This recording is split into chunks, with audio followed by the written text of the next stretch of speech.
آج اس سیشن میں ہم آپ کو جو وظیفہ بتائیں گے وہ تمام تر جتنی بڑی بڑی بیماریاں ہیں ان سے صحت مندی کا اور ان سے شفا حاصل کرنے کا وظیفہ ہے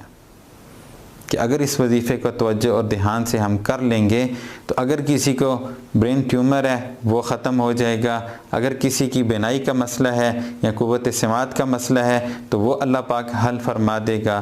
اور اسی طرح اگر کسی کو دل کی بیماریاں ہیں تو اللہ اس کے دل کی بیماریوں کو دور کر دے گا، اور اگر کوئی بہن بھائی اپنے معدے کی تکلیف میں مبتلا ہے اور اس کی وجہ سے اس کو نہ رات کو نیند آتی ہے نہ دن کو سکون پا سکتا ہے تو وہ اس دل کی معدے کی بیماریوں سے بھی نجات پا لے گا۔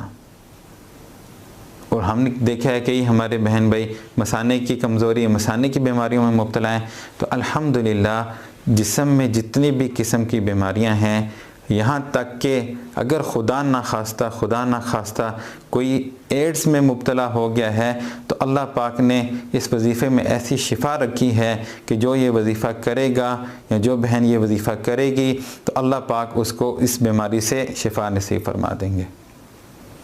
وظیفہ انتہائی آسان ہے اور زیادہ وقت بھی اس کے لیے درکار نہیں، لیکن شرائط کے ساتھ کرنا ہے، اور شرائط میں سب سے پہلی شرط یہ ہے کہ اللہ تعالیٰ کی ذات پہ یقین کامل ہو اور اللہ کی قدرت پہ پورا یقین ہو کہ میری بیماری چاہے جتنی مرضی بڑی ہے لیکن میرے اللہ کی طاقت اور میرے اللہ کی قدرت کے آگے بالکل چھوٹی ہے۔ اللہ اپنے ایک امر کن فیکون سے اس بیماری کو دور کر دیں گے۔ اس یقین کے ساتھ یہ وظیفہ کرنا ہے۔ وظیفہ بھی میں آپ کے سامنے عرض کر دیتا ہوں۔ وظیفہ انتہائی آسان ہے۔ رمضان المبارک کا آخری جمعہ جس کو جمعۃ الوداع کہتے ہیں، اس میں کسی بھی وقت میں آپ نے 2 نفل پڑھنے ہیں کہ وہ وقت مکروہ نہ ہو،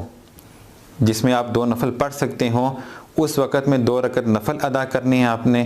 اس کے بعد قبلہ رخ بیٹھ کے کوشش کریں کہ 2 زانوں ہی بیٹھے رہیں۔ اگر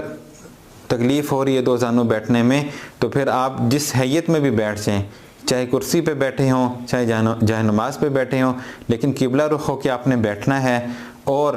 اول آخر 3 دفعہ درود شریف پڑھنا ہے، پھر پہلے 11 دفعہ سورۃ القدر پڑھنی ہے،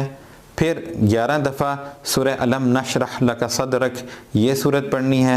اس کے بعد پھر آپ نے اللہ کے ہاں دعا کرنی ہے کہ اللہ یہ میری جو بیماری ہے یہ تیری قدرت کے آگے، تیری طاقت کے آگے انتہائی چھوٹی ہے، اور تو بڑا ہے اور تیری قدرت بڑی ہے، تو میری اس بیماری کو دور فرما دے۔ تو انشاءاللہ آپ اس وظیفہ کو کریں گے تو اللہ پاک آپ کو ہر بڑی سے بڑی بیماری سے شفا نصیب فرما دیں گے۔ تو ہماری بھی یہ دعا ہے کہ اگر ہمارے گھروں میں بھی کوئی اگر افراد بیماریوں میں مبتلا ہیں، اللہ پاک اس وظیفے کی برکت سے ان کی ساری بیماریوں کو دور فرما دیں، اور ہمارے جتنے حاضرین ہیں، سامعین ہیں، ہمارے جتنے بھی دیکھنے والے سننے والے ہیں، اللہ پاک سب کی بڑی سے بڑی اور چھوٹی سے چھوٹی ہر بیماری کو دور فرما دیں۔ وآخر دعوانا ان الحمد للہ رب العالمین۔